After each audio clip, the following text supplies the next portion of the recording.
This is one of those questions that sounds like it belongs to modern life, modern medicine, and modern anxiety, but it does not. The desire to have sex without having children is not a recent invention. It is not a side effect of the pill or the sexual revolution or the 20th century. It is one of the oldest recurring human desires we can clearly see in the historical record. And once you understand that, a much stranger realization follows immediately after it. If people have wanted to separate sex from reproduction for thousands of years, then they must also have spent thousands of years trying to figure out how to do it. And they did.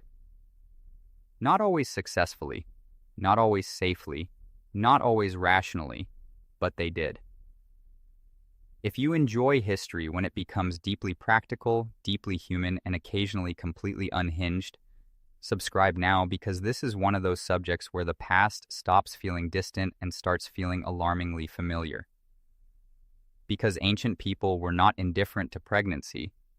They were not passively resigned to whatever biology decided to do to them. They had social pressures, economic pressures, survival pressures, and personal desires, and those pressures pushed them toward experimentation. Some of that experimentation was observational, some of it was herbal, some of it was mechanical, some of it was spiritual, some of it was based on methods that genuinely could reduce fertility under the right conditions. Some of it was based on methods that probably did almost nothing. And some of it sounds like the kind of idea a person only arrives at after a very long conversation with a dangerously confident neighbor.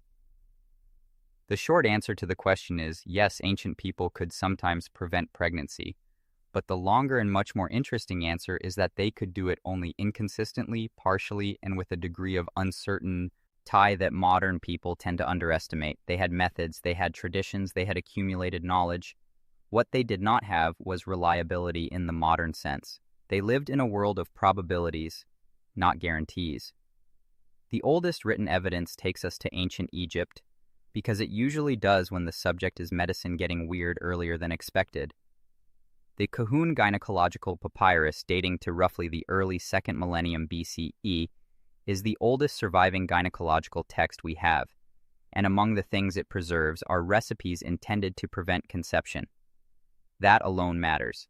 It tells you that by that period, contraception was already not just being attempted, but being written down, organized, and transmitted as medical knowledge. This was not a fringe curiosity, it was established enough to enter a formal text. And the recipes are extraordinary. One of the most famous involved crocodile dung mixed with other substances and inserted as a pessary before intercourse, which is not a sentence anyone expects to hear during a discussion of medical history, but here we are. Ancient Egypt confronted the problem of unwanted pregnancy, and apparently one answer was, what if we put crocodile dung in the solution set? That sounds absurd to us for reasons that are extremely obvious. But it is worth pausing before laughing too hard, because the point is not that they were irrational. The point is that they were trying to solve a biological problem with the materials available to them. Some mixtures may have created a physical barrier, some may have altered the vaginal environment, some may have had mild antimicrobial or spermicidal effects. None of this made them reliably effective by modern standards, but it also means this was not necessarily pure magical thinking. It was improvised reproductive technology in a world with almost no formal pharmacology. And Egypt was not unique. Once written medical traditions emerge in different civilizations, you start seeing the same broad pattern over and over again. Ancient Mesopotamian traditions contain references to fertility control. Ancient Indian medical traditions include preparations intended to prevent conception. Ancient Chinese texts contain related material. The details vary by ecology and culture, which is exactly what you would expect. Different regions had different plants, different ritual systems, different body theories, different social structures, but the overall goal keeps reappearing with such regularity that it becomes impossible to dismiss. Human beings across civilizations kept trying to interfere with reproduction on purpose. That raises the deeper question, how far back does that go? Because written evidence is late evidence. Writing only shows you the part of human life that happened after people developed systems for recording ideas in durable form, which means contraception almost certainly predates the texts that mention it. It had to. People do not suddenly begin caring about birth spacing only after inventing papyrus. And the prehistoric evidence, while indirect, is suggestive. In many traditional and foraging populations, births are spaced more widely than simple maximum biological fertility would predict. Some of that is due to breastfeeding, which has a real physiological effect on ovulation. Some of it is due to nutrition and energy balance. But in both ethnographic and anthropological discussions, it is clear that communities also developed cultural practices around spacing births. Not all of those practices were explicitly contraceptive in the modern sense, but the distinction matters less than people think. If a community learns through observation that certain behaviors, timing patterns, or plant substances reduce the likelihood of conception, that is reproductive control, whether or not it comes wrapped in clinical language. And this is where the plant world becomes impossible to ignore. Across continents, across cultures with no contact, across radically different languages and belief systems, human societies kept identifying plants that seemed to affect fertility, menstruation, implantation, or pregnancy. That pattern is too widespread to be accidental. Plants are chemical factories. They produce compounds for their own evolutionary reasons. Not for our convenience, but some of those compounds interact with mammalian bodies in meaningful ways. Human beings did not know the molecular pathways. They did not need to. If women in a community repeatedly noticed that a certain seed, bark, root, or preparation was followed by delayed conception, disrupted menstruation, or the loss of an early pregnancy, that knowledge could enter tradition and stay there for generations. Somebody notices, somebody remembers, somebody teaches. And because so much reproductive knowledge historically circulated among women informally, rather than through elite written institutions, the historical record almost certainly understates how much contraceptive knowledge existed in practice. A famous physician gets preserved. A grandmother with an effective herbal warning system usually does not. One of the clearest recurring examples is wild carrot, often associated with Queen Anne's lace. Classical sources and later traditions linked its seeds to contraception, and modern reviews of the plant continue to note its long history as a fertility-affecting substance in multiple cultures. That does not mean it was safe. It does not mean it was clinically reliable. It does mean that this was not just symbolic folklore. It had a persistent reputation connected to real bodily effects, which is precisely why it survived as tradition, all knowledge for so long. Then there is silphium, which may be the most dramatic contraceptive story in the ancient world and also one of the bleakest. Silphium was a plant from the region around Cyrene in North Africa, and in Greek and Roman antiquity it was famous, valuable, heavily traded, and repeatedly associated with reproductive control. It was so prized that it appeared on coins. It became one of the signature exports of an entire region. And then, in one of history's most specific examples of humanity ruining a good thing, it disappeared. Over-harvested. Gone. Extinct, or at least functionally lost beyond recovery. Imagine that. A plant valued so highly in part because people believed it could help prevent pregnancy that the demand for it became part of the story of its destruction. Even if we leave room for ancient exaggeration, the scale of silphium's reputation tells you something important. People were not casually curious about contraception. They were intensely motivated by it. The ancient Greeks and Romans are especially useful to us because they documented more of their thinking in ways that survived. And among the most important figures here is Soranus of Ephesus, writing in the 2nd century CE. Soranus did something that feels strikingly modern for the period. He distinguished between contraception and abortion. He discussed methods systematically. He evaluated options in terms of practicality. He described techniques that included timing, physical maneuvers after intercourse, and pessaries or topical preparations made from substances like olive oil, honey, cedar resin, wool, pomegranate peel, alum, oak galls, and other mixtures intended to obstruct or interfere with conception. Now, some of those recommendations are not good. Some are dubious, some are dangerous. Some are the kind of medicine that becomes less reassuring the longer you look at it. But the existence of he system matters more than the quality of every item inside it. Soranus was not describing a world in which contraception was unknown. He was describing a world in which contraception was a recognized practical problem requiring organized solutions. And the practical methods themselves fall into recognizable categories. There were barrier methods. These included pessaries, plugs, wool soaked in substances, sponges, and in some cultures, various forms of penile coverings.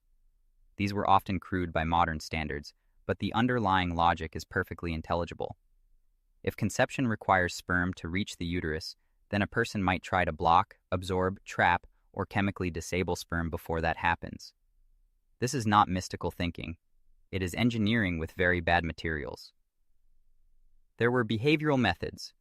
Withdrawal appears nearly everywhere in human history because it requires no equipment, no trade network, no specialist knowledge, and no purchased ingredient. It is accessible to almost anyone. That alone explains its survival. And unlike many ancient methods, it actually can work. Not perfectly, not easily, not consistently, but enough to matter. Modern data still show that withdrawal is significantly better than doing nothing, even if it remains far less reliable than the best modern methods. Which means ancient people were not foolish to use it. They were using one of the few available techniques with a real chance of reducing conception. There was also lactational amenorrhea, though ancient people would not have called it that because that phrase belongs to modern medical language. But the effect itself is ancient. Intensive breastfeeding can suppress ovulation, especially in the first months after birth under specific conditions. Communities did not need endocrinology to notice that women who nursed frequently and continuously often experienced delay and return of fertility. In traditional societies where prolonged breastfeeding was common, this would have created meaningful birth spacing all by itself. In some cases, that spacing was probably just a natural consequence of infant feeding patterns. In others, it may well have been understood and deliberately encouraged as a reproductive strategy. Either way, it worked far more reliably than many of the herbal or mechanical improvisations surrounding it. And then there were timing methods, which are interesting mainly because they reveal both intelligence and limitation at once. Ancient physicians understood that conception was not equally likely at all times. That is a genuinely important observation. The problem was that they often misunderstood when fertility was actually highest. If your basic insight is correct but your timing is wrong, the result is a method that feels reasoned while still failing in practice. Much of pre-modern cycle-based contraception suffered from exactly this problem. It was not stupid, it was incomplete. This is a good moment to make an important distinction. When we ask whether ancient people could prevent pregnancy, we should not imagine only a yes or no answer. That is too modern. Ancient reproductive control existed on a spectrum. Some methods were meaningfully effective under limited conditions. Some methods were somewhat effective but risky. Some methods may have worked only occasionally. Some methods probably worked by accident. Some methods were placebo. And some methods may have prevented pregnancy by harming the body so severely that the cost was barely distinguishable from the problem they were trying to solve. That last category matters because the historical reality is harsher than modern summaries sometimes make it sound. Many traditional fertility-affecting plants are also toxic. Some can stimulate the uterus, some can disrupt pregnancy, some can poison the person taking them. Those outcomes are not neatly separate. In a world without clinical dosage control, the line between medicine and self-harm was often uncomfortably thin. Ancient people were not ignorant of this. In many cases, they knew these substances were dangerous. They used them anyway because the alternatives were also dangerous. And that takes us to the social reason this knowledge mattered so much. Pregnancy was never just a biological event. It was an economic event, a legal event, a social event, a status event, and very often a survival event. In societies with high maternal risk, limited food, unstable household resources, rigid inheritance rules, slavery, or widespread sexual coercion, unwanted pregnancy could change the course of an entire life. For some women, it meant jeopardizing survival. For enslaved women, it could mean bearing a child into bondage. For women in prostitution, it could threaten income and bodily safety. For married women, it could destabilize property arrangements or household resources. For unmarried women, it could bring punishment, shame, abandonment, or worse. Contraception was not merely about convenience. It was often about damage control in a brutally constrained world, which is one reason reproductive knowledge was so valuable and so persistent. It answered a recurring human need that institutions were often unwilling or unable to answer compassionately. And if this kind of history is exactly why you clicked in the first place, subscribe here in the middle of the video, because the deeper you go into ancient life, the more you realize that the past was not simpler. It was just less documented and often far less forgiving. Another thing worth noticing is that ancient people did not draw our modern line between medicine, ritual, and observation as sharply as we do. A contraceptive practice might include a physical substance, a specific timing rule, and a ritual action all at once. To modern eyes, that can make the whole package look rational, but that is not necessarily fair. If one component had some real effect and the rest were cultural framing, the method might still survive because people experienced it as working often enough to repeat. Historical medicine is full of procedures where the explanation was wrong, but part of the practice was still useful. That helps explain why ancient contraceptive traditions could contain both nonsense and insight in the same recipe. A woman might be told to use a physical barrier, apply a botanical preparation, avoid intercourse at certain times, and perform some symbolic act afterward. The symbolic act does nothing. The timing is wrong. The plant is inconsistent. But the barrier reduces sperm exposure enough times that the method gains a reputation. Tradition does not preserve only truth. It preserves results filtered through memory. So could ancient people really prevent pregnancy? Yes, sometimes. They could not do it with the reliability of a pill, an IUD, or a clinically manufactured condom. They could not do it with modern confidence intervals or sterile packaging or regulatory approval, but they could, in some circumstances, reduce the odds. They could increase birth spacing. They could use breastfeeding strategically. They could use withdrawal. They could use barriers. They could use plant preparations with real physiological effects. They could act on accumulated knowledge that was partial, local, imperfect, and still often worth having. What they could not do was close the gap completely between desire and certainty. That gap remained for most of human history. People wanted dependable reproductive control. What they usually had instead was a patchwork of practical tricks, inherited warnings, regional plants, bodily observations, and methods whose success could be difficult to separate from luck. That is the real story, not that ancient people were clueless, and not that they had secretly solved contraception thousands of years ago. The truth is more human than either extreme. They understood the problem extremely well. They attacked it with seriousness and creativity. They got partial results, and they kept trying, which is in its own way one of the most recognizable things about us. Because when you strip away the terminology and the technology, the emotional structure of the issue has barely changed. People wanted intimacy without consequence. They wanted pleasure without obligation. They wanted spacing, control, freedom, safety, and sometimes just one less thing that could derail an already precarious life. That desire is not modern. It is ancient. It is visible in papyri, in herbal traditions, in legal commentary, in medical manuals, in trade networks, in extinct plants, in informal women's knowledge, and in all the awkward, risky, ingenious methods human beings kept inventing because biology was never going to be negotiated politely. Ancient people did not invent perfect contraception. They did something more revealing. They spent thousands of years proving that they wanted it. And that may be the most important answer of all.